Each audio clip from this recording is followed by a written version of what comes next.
सुप्रभात सभी छात्र छात्राओं, जितने भी प्रबुद्ध बुद्धिजीवी कंपटीशन की तैयारी करने वाले सभी मेरे साथियों, मैं मेरे कोचिंग संस्थान की ओर से और खुद स्वयं अनिल कुमार की ओर से आपका हार्दिक अभिनंदन करता हूं, आपका हार्दिक स्वागत करता हूं। आज 1857 की क्रांति का अंतिम चरण, अंतिम पार्ट जो मैं आपको बताने जा रहा हूं, उसके बाद में हम अगला पार्ट कंपटीशन का जो लेंगे और उसको आगे के रूप में हम आपको पढ़ाएंगे। कल हमने आपको प्रजामंडल के बारे में काफ़ी चीज़ें बताई, उसके क्रांति के बारे में काफ़ी चीज़ें बताई थी। अब हम उस टॉपिक को आगे बढ़ाते हैं। देखो, 1857 की क्रांति में अमरचंद बाठिया, जो एक नाम हमने आपके साथ जोड़ा था और उसका नाम था अमरचंद, ये बाठिया, ये एक व्यापारी था ग्वालियर का, और इसने 1857 की क्रांति में अपनी जो पूंजी थी, अपना जो सहयोग था, अपना जो धन था, वो धन किसे दे दिया था? आप ये कह सकते हो कि इसको नाना साहब का भी जिक्र आता है और एक शब्द आता है झांसी की रानी जो लक्ष्मीबाई थी, उस झांसी की रानी को इसने भेंट कर दिया था, उनको दे दिया था। इस झांसी की रानी के बचपन का नाम था मनुबाई, और ये जो झांसी की रानी लक्ष्मीबाई जो थी, ये इतिहास के अंतर्गत नाम से जो प्रसिद्ध हुई है वो महलपरी के नाम से प्रसिद्ध हुई है। इसने क्रांति में अपनी मदद की थी, अपना सहयोग किया था अमरचंद बाठिया को, जिसके कारण इसे फांसी की सजा हुई थी। इसलिए इसे राजस्थान का पहला, क्या कहते हैं, राजस्थान का प्रथम शहीद इसे कहा जाता है। पहले शहीद का दर्जा इसे दिया जाता है। दूसरी चीज, इसे 1857 की क्रांति का भामाशाह कहते हैं। ये बात आपको यहाँ से जोड़नी है, लेकिन यहाँ नोट लगा के एक बात आपको लिखनी पड़ेगी, और वो नोट लगा के लिखनी पड़ेगी कि अगर आपको स्वतंत्रता संग्राम का भामाशाह पूछ लिया जाए, स्वतंत्रता संग्राम में अगर अपने जो पैसे दिए हैं या जिन्होंने आर्थिक मदद की है, तो स्वतंत्रता संग्राम में मदद करने वाले व्यक्ति हैं, उसका नाम क्या है? दामोदर दास जो राठी हैं, वो दामोदर दास राठी हैं। इसे स्वतंत्रता संग्राम का क्या कहा जाता है? भामाशाह कहा जाता है। लेकिन अमरचंद बाठिया या अमरचंद बिठिया जो पहले शहीद हैं, लेकिन राजस्थान की ओर से इस 1857 की क्रांति में सबसे छोटी उम्र में जो शहीद हुए थे, हेमू जो कालमी नामक व्यक्ति थे, सरदार शहर से थे, चूरू से थे, वो हेमू कालानी नामक व्यक्ति है, वो सबसे छोटी उम्र में शहीद हुए थे। तो उसके बारे में मैं आपको बता रहा हूँ, तो वो आप देखिए। सबसे छोटी उम्र का शहीद अगर आपको पूछना है, हेमू कालानी, और हेमू कालानी जो थे वो 16 वर्ष की उम्र में उसे फांसी की सजा हो गई थी क्रांतिकारी गतिविधियों में लिप्त होने के कारण। और इनका संबंध जो था वो किससे था? ये शहीद का दर्जा मिला चूरू से था, और चूरू की भी कौन सी जगह थी? सरदार शहर, उस चूरू से इसका क्या था? संबंध था। इसके अलावा 1857 की क्रांति के अंतर्गत एक महत्वपूर्ण योगदान रहा है, जिसके अंतर्गत जयपुर का नाम आता है। जयपुर के फौजदार जो सादुल्ला खां थे, विलायत अली खान नामक व्यक्ति थे, और उसके अलावा रावल सिंह थे। तो यानी क्रांति के अंतर्गत एक महत्वपूर्ण योगदान रहा जयपुर का।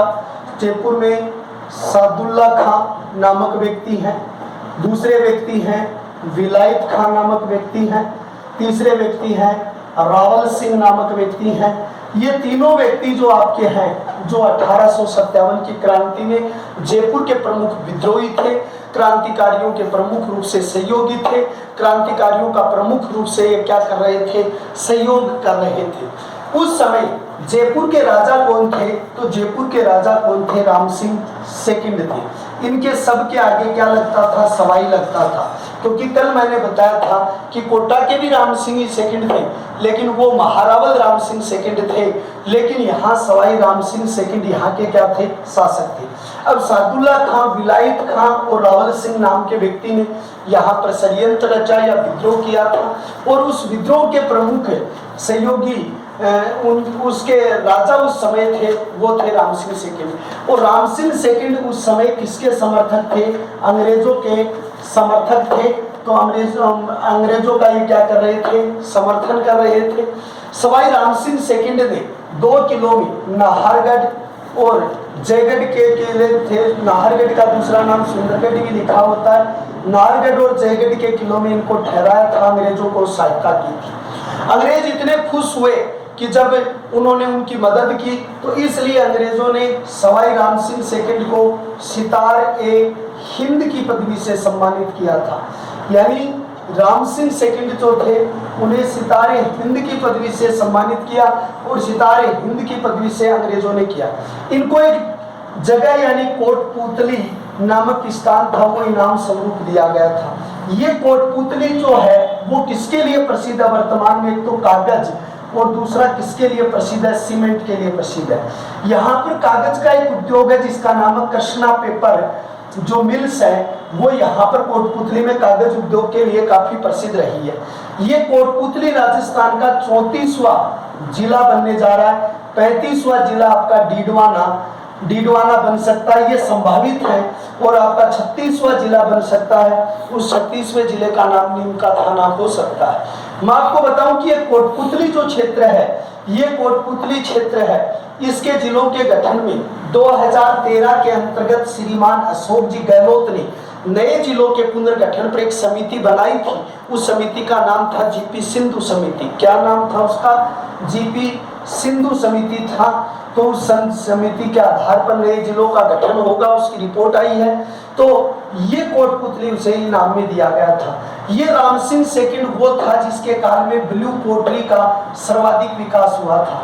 इसी राम सिंह सेकंड ने हाथी और कालू नाम के 2 व्यक्ति थे, हाथी व कालू नाम के 2 व्यक्ति थे, उनको ब्लू पोट्री का प्रशिक्षण सीखने के लिए दिल्ली भेजा था। कहाँ भेजा था? दिल्ली भेजा था। ये वो राम सिंह सेकंड है जिसने मदरसा-ए-हुनरी की स्थापना की गई थी। ये वो राम सिंह सेकंड है जिसने महाराजा कॉलेज की स्थापना की थी। तो राम सिंह सेकंड के काफी योगदान है, अंग्रेजों के समर्थक रहे। अगर आपको एक बात और पूछ ली जाए कि सितारे-हिंद की जो पदवी है, ये पदवी दूसरी अंग्रेजों ने किसको दी थी, तो दूसरी नंबर पर यह पदवी दी गई थी किसको? कवि श्यामलदास ढगवाड़िया को। किसको दी गई है? कवि श्यामलदास ढगवाड़िया जो है, ढगवाड़िया, उस ढगवाड़िया को यह पदवी दी गई थी। और कवि श्यामलदास थे वो किसके दरबारी थे? शंभू सिंह के दरबारी थे। और कवि श्यामलदास ढगवाड़िया ने कौन सी पुस्तक लिखी थी? वीर विनोद पुस्तक लिखी थी। उसमें 2071 पृष्ठों का एक विशाल पुस्तक थी वीर विनोद। उस वीर विनोद पुस्तक के कारण कवि श्यामलदास ढगवाड़िया को, जो यानी शंभू सिंह के दरबारी थे, उसे भी अंग्रेजों ने किसकी पदवी से सम्मानित किया था? सितारे-हिंद की पदवी से सम्मानित किया।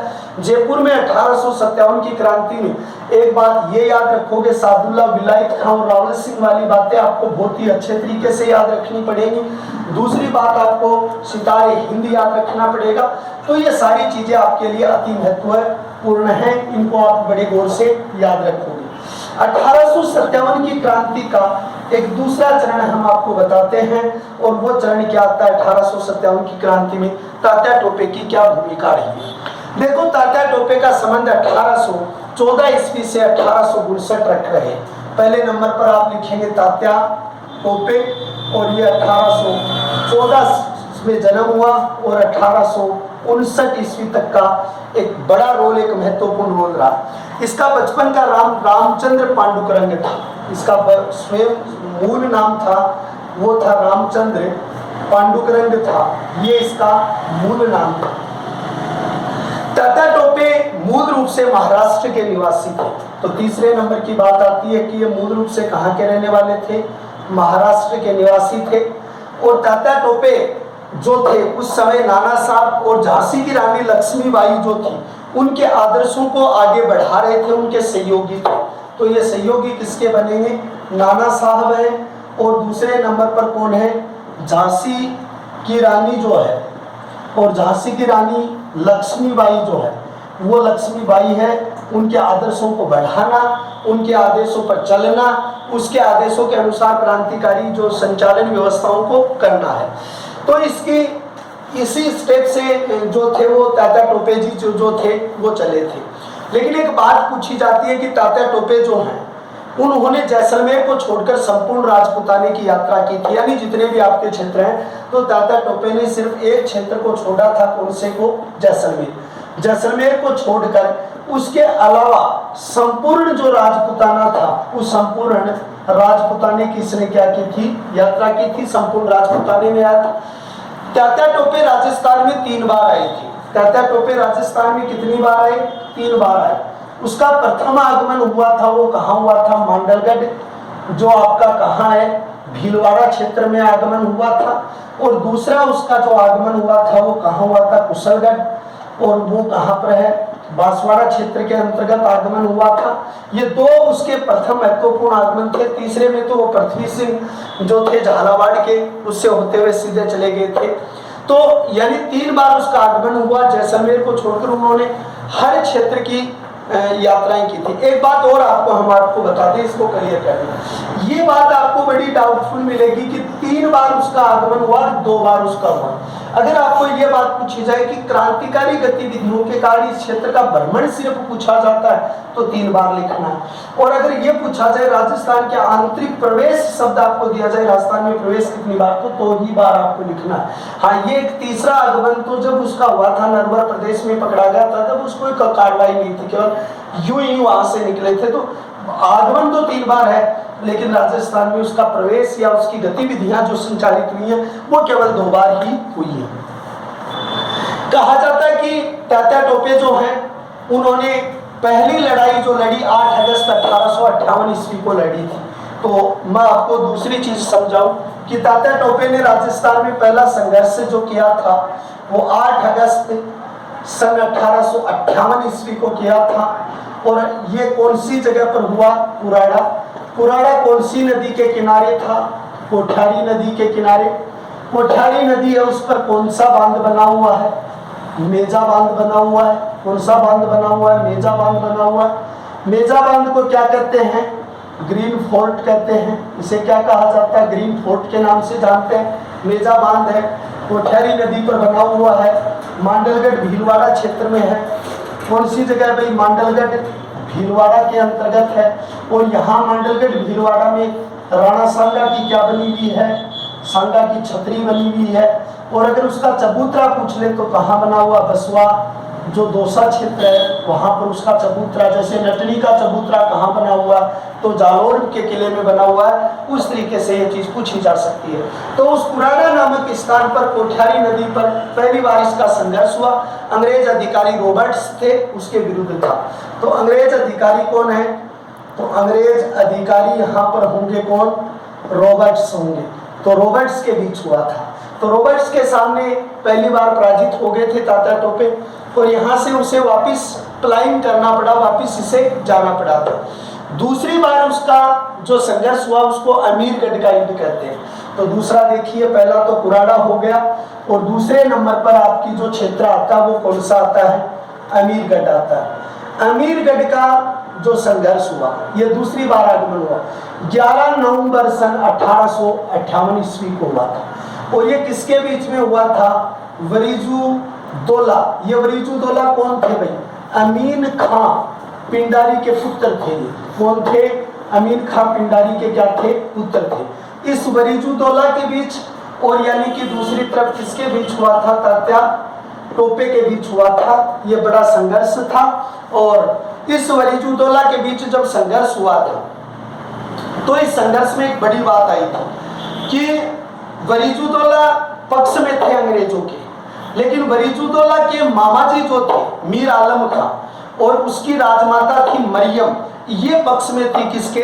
तात्या टोपे के थी। तो यहाँ क्या लिखोगे कि तात्या टोपे के एक तो पक्ष में कौन था?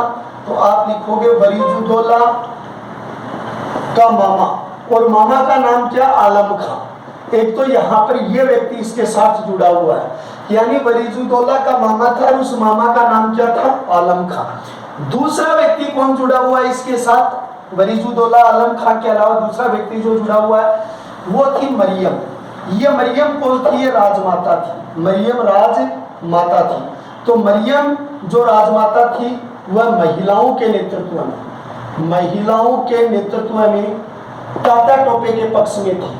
तो एक तो यहाँ से मरियम आ गई और एक यहाँ से आलम खान तो उसके मामा आ गए, बाकी बरीजुद्दौला उनके पक्ष में नहीं थे। ये दूसरा यहाँ से क्या हुआ था, उनके बीच में संघर्ष हुआ था। कहते हैं तात्या टोपे ने यानी कि अनेक रियासतों से धन वसूली की थी। जैसे अगर माना जाए तो झालावाड़ के शासक थे यहाँ पर, और झालावाड़ के शासक पृथ्वी सिंह थे। शासक कौन थे भाई? पृथ्वी सिंह थे। और पृथ्वी सिंह को हटाकर तात्या टोपे ने अपने आप को यहाँ का शासक घोषित कर दिया था। क्या कर दिया था? शासक घोषित कर दिया था। कहाँ? झालावाड़। और झालावाड़ के शासक इस समय कौन है? पृथ्वी सिंह। और पृथ्वी सिंह को हटाकर तात्या टोपे ने अपने आप को यहाँ का शासक घोषित कर दिया था, यहाँ का शासक। और सर्वाधिक राजस्व की वसूली की मांग जो उन्होंने की थी, सर्वाधिक जो यहाँ से लिया था वो किससे कितना लिया था? 5 लाख रुपए यहाँ से उसने क्या की थी? राजस्व वसूली की गई थी। इसके कुछ समय बाद वो बांसवाड़ा गए। तो बांसवाड़ा के राजा उस समय थे लक्ष्मण सिंह, यानी इसके बाद पृथ्वी सिंह थे, वहां से वो कहाँ गए? बांसवाड़ा गए। और बांसवाड़ा के शासक उस समय कौन है? लक्ष्मण सिंह है। तो लक्ष्मण सिंह है जो तात्या टोपे के प्रभाव में या उनके आने की सूचना के ऊपर, यानी उन्होंने क्या किया था कि वो अलग चले गए थे, पहाड़ों में या जंगलों में चले गए थे। तो यानी लक्ष्मण सिंह भी राज्य सोच के, तो कुछ समय तक आप ये कह सकते हो, कुछ समय तक इन्होंने यहाँ के शासन का संचालन किया था, यहाँ के शासन का संचालन किया था। वहां से कहते हैं कि तात्या टोपे की एक महती भूमिका जो राजस्थान की क्रांतिकारी गतिविधियों में रही। तो वहां से वो कहाँ गए थे? तो वहां से नरवर प्रदेश गए थे। देखो ये नरवर प्रदेश पहले भी आपके ढूंढाड़ रियासत में भी आया है कि वो वहां से कहाँ गए? नरवर प्रदेश गए।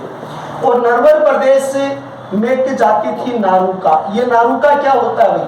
ये नारूका एज ए दरोगा जो जाति होती है उसका होती है नारूका।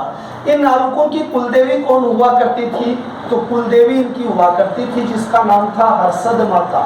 और हर्षद माता का जो भव्य पवित्र स्थल है वो कहाँ है? आभानेरी दौसा। हर्षद भाभी के नाम से भी प्रसिद्ध है। हर्षद माता का मंदिर जो दौसा में बहुत प्रसिद्ध मंदिर है इसका, और ये नारुकों की कुलदेवी भी है। तो नरवर प्रदेश से इसकी भी एक जगह थी शिवपुरी नामक स्थान था जो मध्य प्रदेश की सीमा भी लगती है। शिवपुरा, शिवपुरी ऐसी कुछ हमारी सीमाएं उनके साथ लगती हैं। तो ये बचपन के उनके मित्र थे। उसने क्या किया? 7 अप्रैल 1859 ईस्वी को इसको यानी विश्वासघात करके पकड़ा दिया। कब? कितनी को?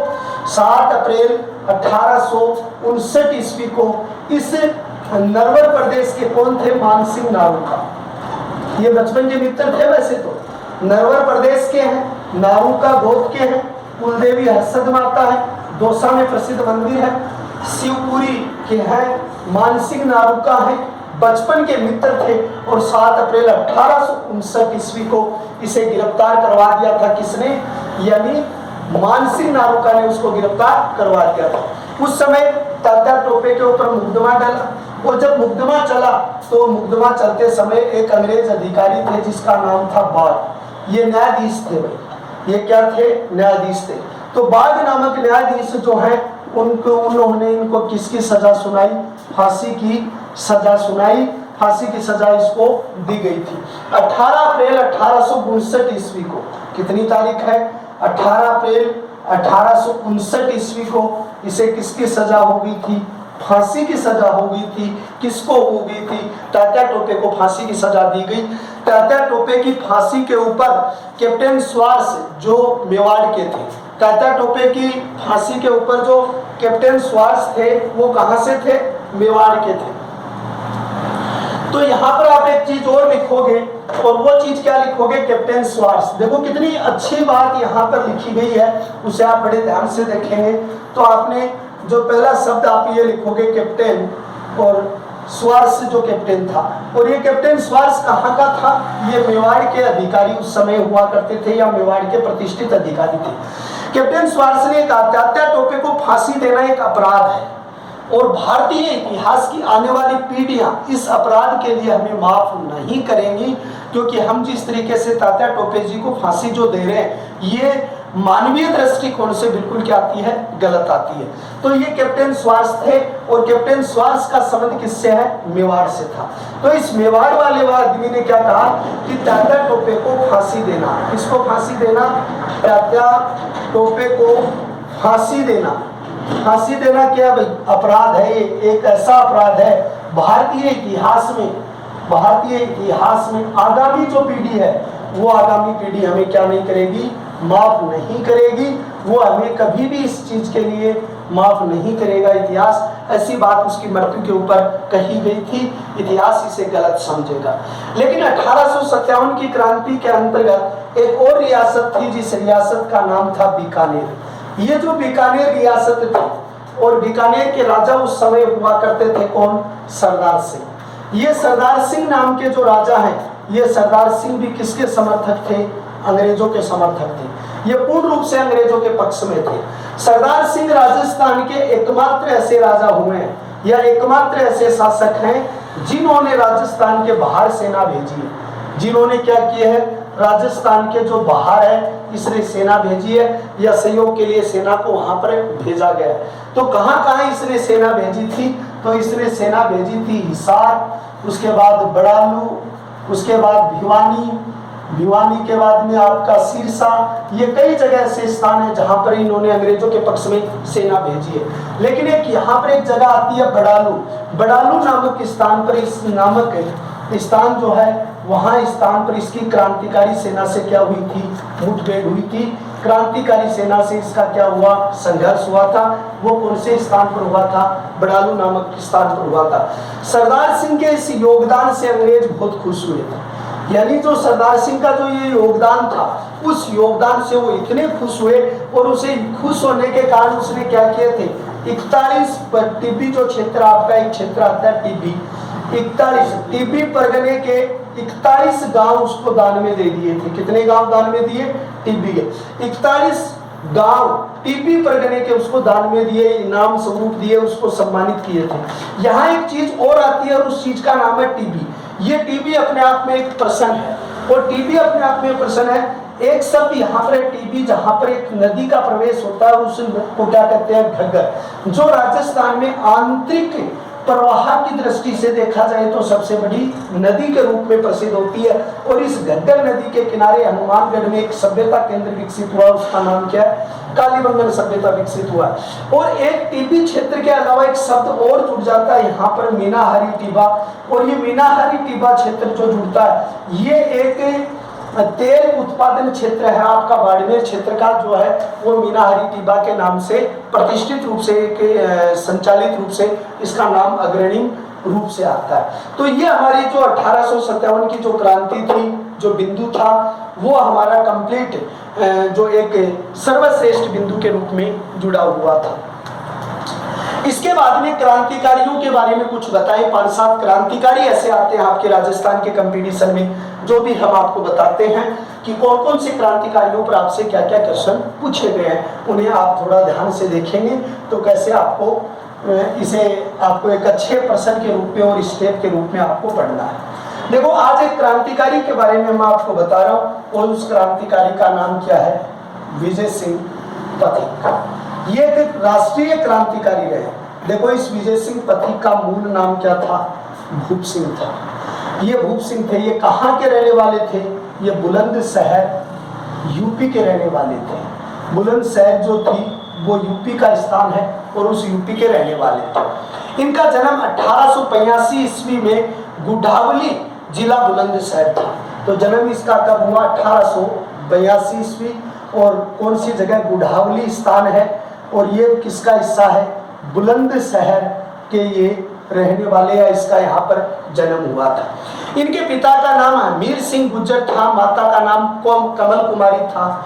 यानी इसके पिता कौन थे, हमीर सिंह गुज्जर थे और इसकी माता कौन थी, कमला कुमारी थी या कोमल कुमारी थी, वो इसकी माता थी।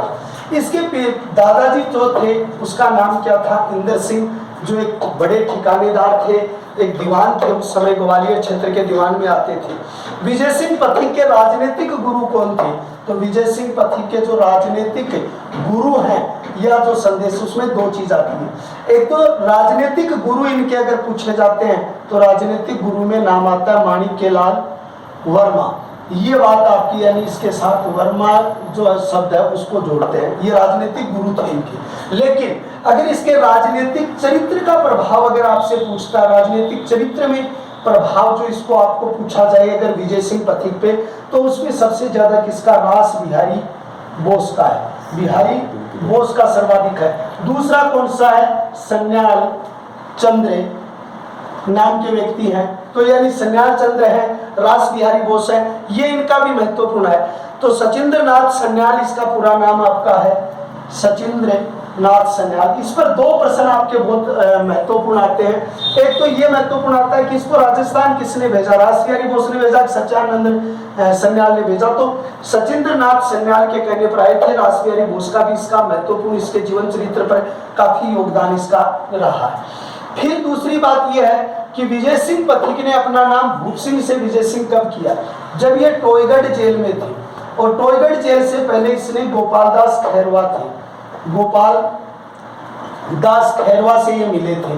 तो गोपाल दास खैरवा के कारण इसको टोयगढ़ जेल में रखा गया था। जब इन्होंने दाढ़ी बढ़ा ली थी तो वहां से ये जब फरार हुए थे तो फरार होकर इसने अपना नाम विजय सिंह पथिक कर लिया था। और ये कहाँ चले गए थे?